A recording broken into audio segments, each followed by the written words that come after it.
Bismillahirrahmanirrahim. Assalamualaikum warahmatullahi wabarakatuh. Ya, baik ya, saya Sri Nurfan Moilo dari Prodi Sistem Informasi dan Fakultas Sains dan Teknologi.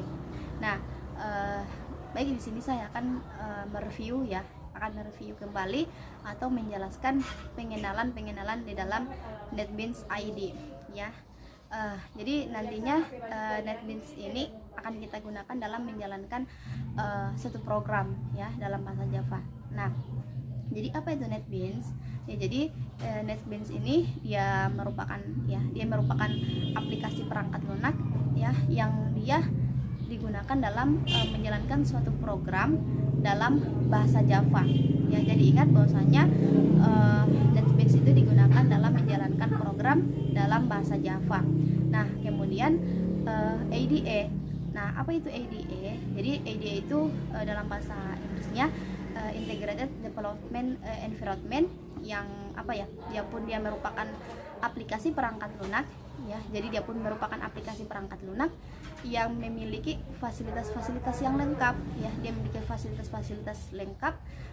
Kemudian dia digunakan dalam pengembangan perangkat lunak ya. Dia digunakan dalam melakukan pengembangan dalam perangkat lunak.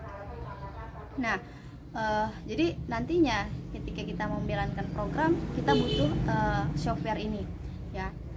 Kemudian bagaimana agar supaya kita bisa menjalankan satu program? Nah, yang terlebih dahulu ya kita harus menginstalasi ya. Kita harus menginstalasi NetBeans. Kita harus menginstalasi NetBeans ini. Nah, jadi untuk teman-teman bisa langsung searching saja di internet ya, searching di internet software atau aplikasi NetBeans ini. Nah, kemudian sebelum saya menjelaskan bagaimana cara menginstalasi NetBeans ini, terlebih dahulu ya kita harus menginstalasi JKD ya. Kita harus menginstalasi JKD di dalam komputer kita. Nah, apa itu JKD? Jadi JKD itu dia merupakan Java Development Kit yang dia pun merupakan aplikasi perangkat lunak yang digunakan dalam suatu komplikasi dalam bahasa Java ya. Jadi pun itu sangat dibutuhkan dalam menjalankan suatu program ya. Kemudian setelah kita sudah menginstal JKD, kemudian kita pun beralih untuk menginstal NetBeans ini. Nah, bagaimana agar supaya kita bisa menginstal NetBeans ini? Maka sudah saya katakan, teman-teman bisa searching saja di internet. Nah, setelah kita sudah menginstal, maka ketika kita mau menginstal itu akan kita temukan tampilan-tampilan untuk macam itu, seperti persyaratan-persyaratan yang diajukan ya. Kemudian ketika misalnya kita mau membuat program ya harus memiliki itu aplikasi NetBeans. Nah, setelah kita akan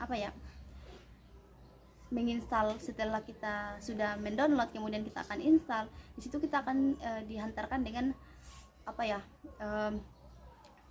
seperti keterangan atau persyaratan yang harus kita setujui, Nah, seperti bagaimana misalnya kita ketika sudah masuk di dalam penginstalan, mungkin kita harus memilih aplikasi Java application ya, Java application. Kemudian mungkin kita akan dihantarkan dengan misalnya apakah kita setuju dalam menginstal ya. Kita harus checklist ya. Jadi akan ada format yang harus kita checklist ya. Kemudian kita bisa next ya, kemudian ada juga ketika misalnya teman-teman sudah masuk pada tahapan yang finish, maka kita akan ketik finish ya, dan disitulah NetBeans itu akan terinstall ya. Dari situlah NetBeans itu akan terinstall. Nah, setelah misalnya teman-teman sudah masuk setelah kita sudah masuk pada penginstalan NetBeans ini, maka kita langsung bisa masuk di dalam software itu ya. Kita langsung bisa masuk ke dalam software itu. Nah, misalnya bagaimana agar supaya kita menjalankan software ini? Yang pertama kita harus menstart ya. Kita harus menstart aplikasi ini ya, software ini. Nah, kemudian kita akan ditampilkan lagi ya, kita akan ditampilkan lagi dengan apa ya, intinya kita akan ditampilkan dengan beberapa tahapan-tahapan yang harus kita lalui. Misalnya kita harus memilih Java application, kemudian misalnya ketika kita mau membuat suatu project, maka apa ya, kita itu akan dihantarkan project apa yang akan kita buat, maksudnya nama yang kita berikan di dalam project kita, kemudian apalagi ya, akan disimpan di mana project kita ya, itu akan ada ya tahapan-tahapannya. Nah kemudian kita harus next ya, kita harus next kemudian tetapi dengan ketentuan tadi kita harus mengetahui di mana tempat letaknya tempat penyimpanan dari project kita yang akan kita buat. Nah kemudian setelah itu akan kita dapat yang namanya finish. Nah setelah kita mengetik finish itu, maka akan muncul, kita akan berpindah kepada struktur ya, struktur dalam pemrograman Java, struktur dalam pemrograman Java itu ya, paham ya. Jadi setelah kita install, kemudian kita sudah masuk pada start.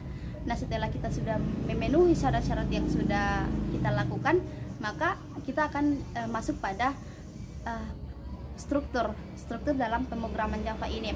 Nah strukturnya bagaimana? Jadi dari struktur inilah yang akan kita maksudnya dari struktur inilah kita akan membuat suatu program atau akan merancang project apa yang akan kita buat. Misalnya saya ingin membuat project misalnya apa ya, pengenalan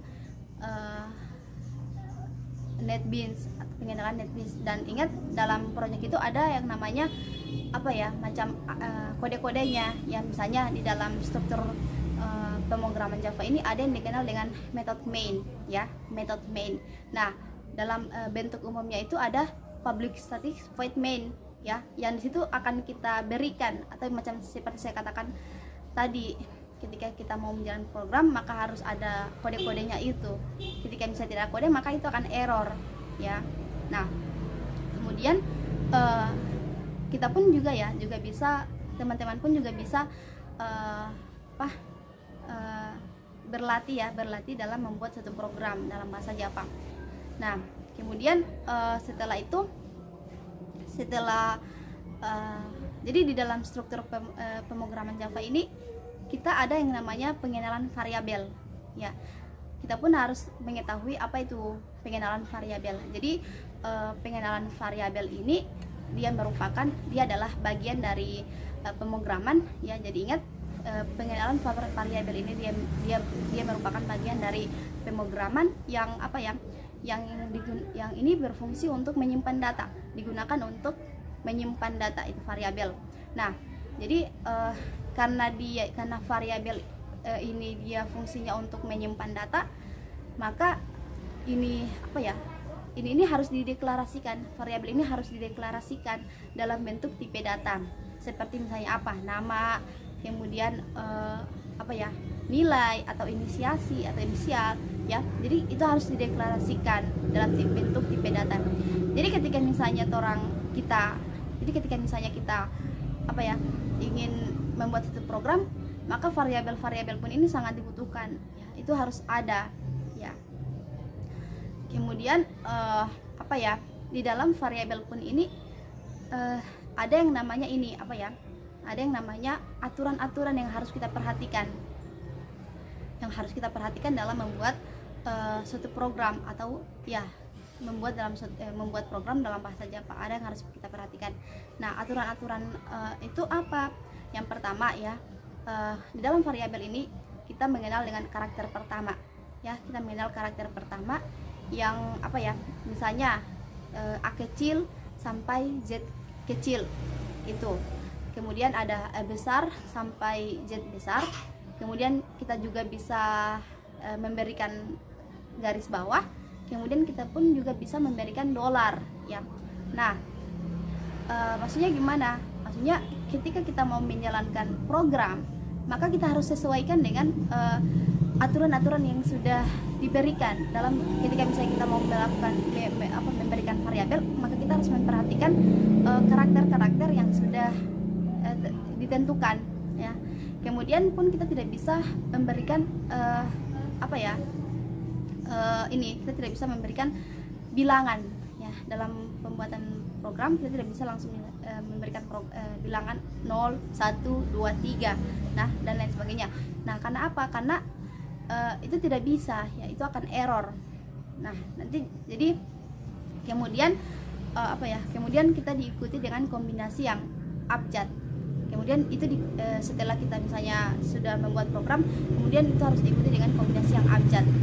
Nah seperti itu. Nah kemudian tahapan yang kedua itu kita tidak boleh menggunakan reservoir keyboard dalam Java. Jadi kita tidak bisa menggunakan reservoir keyboard dalam Java ya.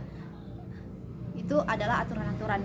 Nah kemudian pun ya kita tidak bisa kita tidak bisa, yang ketiga kita tidak bisa menggunakan keyboard operator ya. Kita tidak bisa menggunakan operator di dalam pemrograman ini. Nah kemudian itu dia bersifat sensitif, case sensitif. Jadi variabel-variabel tadi itu dia itu bersifat sensitif ya. Dia bersifat sensitif yang misalnya seperti saya katakan kan, ketika kita mau membuat program kemudian ada variabel-variabel yang salah, maka langsung diidentifikasi program kita itu akan error ya, seperti begitu. Nah kemudian di dalam pembuatan pemrograman ini ya, dalam pembuatan pemrograman pemrograman dalam bahasa Java ini pun kita pun mengenal ada tipe data ya, kita mengenal tipe data. Nah jadi di dalam suatu pemrograman ini dia sangat lengkap ya. Bahkan di dalam tipe data itu kita ada, jadi tipe data dalam Java itu dia dibagi menjadi dua. Ada tipe data referensi, kemudian ada tipe data primitif ya, yang kemudian nantinya kita akan pelajari. Nah jadi itulah penjelasan dari saya mengenai pengenalan dari NetBeans ID ini. Jadi ingat bahwasanya NetBeans ini adalah perangkat yang itu digunakan dalam menjalankan suatu program dalam bahasa Java ya. Kemudian sedangkan ID itu dia merupakan aplikasi yang digunakan dalam jadi aplikasi perangkat lunak yang dia memiliki fasilitas-fasilitas yang lengkap dalam mengembangkan perangkat lunak ya. Jadi seperti itu. Nah baik, itulah penjelasan dari saya ya. Lebih dan kurangnya saya mohon maaf. Assalamualaikum warahmatullahi wabarakatuh.